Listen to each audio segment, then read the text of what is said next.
Aarish and the Pink Tower by Sheffradhika Sharma. Aarish's mornings were a war. Every day the struggle began at his front door, a symphony of wails and protests that followed him all the way to the school gate. He was a small boy with a weak, volatile spirit, an only child accustomed to getting his way. When his parents finally handed him over to Sheff, his body would go limp, a final, defiant act of protest before being carried into the classroom. He would spend the first part of the day on the floor, throwing whatever he could get his hands on, toys, books, even his own shoes. The other student would give him a wide berth and the air would be thick with his unhappiness. Sheff knew traditional discipline wouldn't work. His tantrums were just misbehavior. They were a cry for a different kind of understanding. One afternoon, when the other children were working on their project, Sheff sat on the rug with a set of pink tar blocks.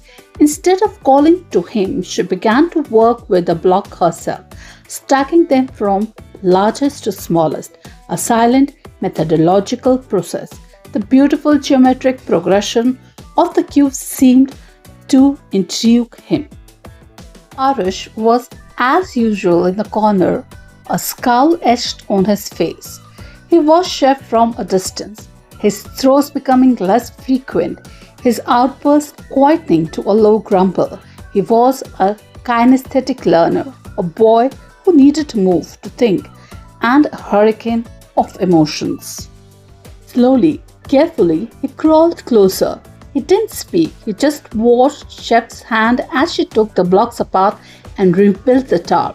After a while, he reached out, his small hand tentatively touching the largest block. Sheff didn't say a word, didn't force him. She simply allowed him to explore. With each block he carefully placed, he was learning not just size and sequence, but patience and control. When a tower would topple, instead of a tantrum, he would let out a small sigh and begin again. His little brow furrowed in concentration. The act of building something so precise was teaching him to build his own self-control block by block. The change wasn't sudden, it was a gradual unfolding. The wails at the school gate became quieter until one day they were gone. He started walking into the classroom on his own, his face still serious, but his eyes were now full of purpose. He would head straight from Pink Tower, his personal tool for grounding himself. The culmination of this journey came one afternoon when his parents came to pick him up. They looked at Sheff with a mixture of disbelief and gratitude. "He's a different child, Sheff," his mother whispered, her eyes welling up. "He's so responsible now. He even helped us clean up at home." His father simply shook Sheff's hand, his grip firm and appreciative.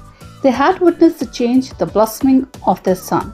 They saw not just a calmer boy, but one who was learning to navigate his own world with joy and confidence. And as Aarish walked out of the classroom, holding his mother's hand and smiling back at Sheff, she knew this wasn't just a win for him. It was a high for her, a reminder of the quiet, beautiful power of teaching.